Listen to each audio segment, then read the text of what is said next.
Muy buenas tardes, días o noches. Me presento, mi nombre es Alejandro Flores García, del Colegio Franciscano del Virrey Solís, y a continuación les vengo a hablar de la literatura del neoclasicismo y romanticismo.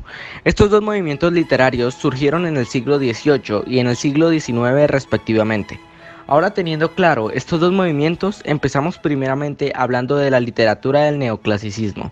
En esta, respecto a su contexto, en el siglo XVIII, sobre todo en Francia e Inglaterra, tuvieron una época de crecimiento y desarrollo bastante alto debido a la problemática dada hace un siglo entre católicos y protestantes.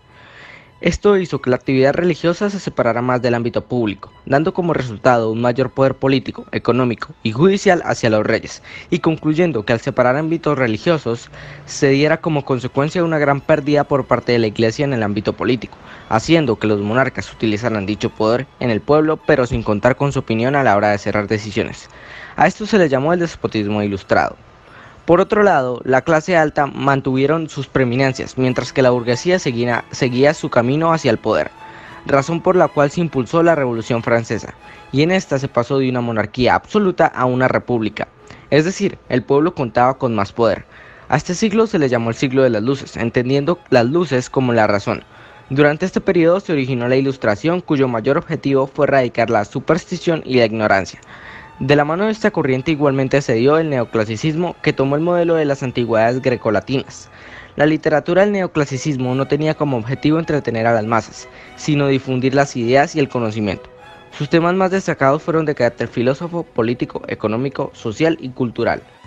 Sus escritores tuvieron un espíritu crítico, haciendo que dieran soluciones prácticas a los problemas de la época. Su narrativa se compuso del ensayo, que tenía como propósito la razón, la enciclopedia, que difundía el conocimiento, y uno de sus mayores precursores fue Rousseau. Por último está la fábula, que da una enseñanza moral y la sigue dando actualmente, y uno de sus mayores influyentes fue Fonteux. Dejando de lado el neoclasicismo, prosigue el romanticismo, en el cual el campesino dejó su zona habitual y se trasladó hacia las zonas urbanas, dando como resultado que la burguesía obtuviera mayores ganancias y el proletariado casi no. Esto ocasionó la Segunda República Francesa. Por otra parte, en 1776 se da el movimiento de la anti-ilustración, que rechaza el racionalismo de la ilustración y da mayor importancia a los sentimientos, la imaginación y la inspiración. Todo lo anterior da fruto al romanticismo proclamado en el siglo XIX, originado en Alemania.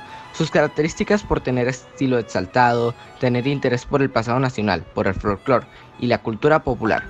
Tuvo como búsqueda la individualidad, y sus principales temas fueron la naturaleza, la soledad existencial y el escape de la realidad, dando así un pensamiento de subjetividad y fantasía. Por último, sus más destacantes fueron la novela, el cuento y el teatro. Para entender mejor la referencia a estas dos corrientes literarias entre lo que es el neoclasicismo y el romanticismo, es que el primero es objetivo, es decir, predomina lo que está hecho. Se usa el orden, la razón y la solemnidad. En cambio, el romanticismo es subjetivo, es decir, se habla con las emociones y la imaginación. Hay mucha más libertad en cuanto al neoclasicismo, y en esta predominan temas exóticos y fantásticos. Ya concluidos estas dos corrientes literarias, tenemos como pregunta: ¿cuál es la función de la literatura en la sociedad? En primera parte, la literatura comunica y da intenciones. Igualmente sirve para la transmisión del conocimiento, debido a que mediante las obras literarias aprendemos demasiadas cosas que la vida es incapaz de enseñarnos. También nos forma en nuestro desarrollo crítico y en la personalidad, ya que, como dije anteriormente, tenemos ese conocimiento y a partir de eso juzgamos diferentes situaciones. Por otra parte, cambia la realidad, ya sea que el autor quiera conseguir ese impacto, como por ejemplo en un libro sobre el plástico en el océano. Este va a hacer que nos concienticemos sobre ello y cambiemos varios aspectos en nuestra vida. En conclusión, casi todo abarca el mismo objetivo: transmitir conocimiento y aplicarlo en la vida diaria. Bueno, muchas gracias por ver este video y espero les haya servido de gran ayuda.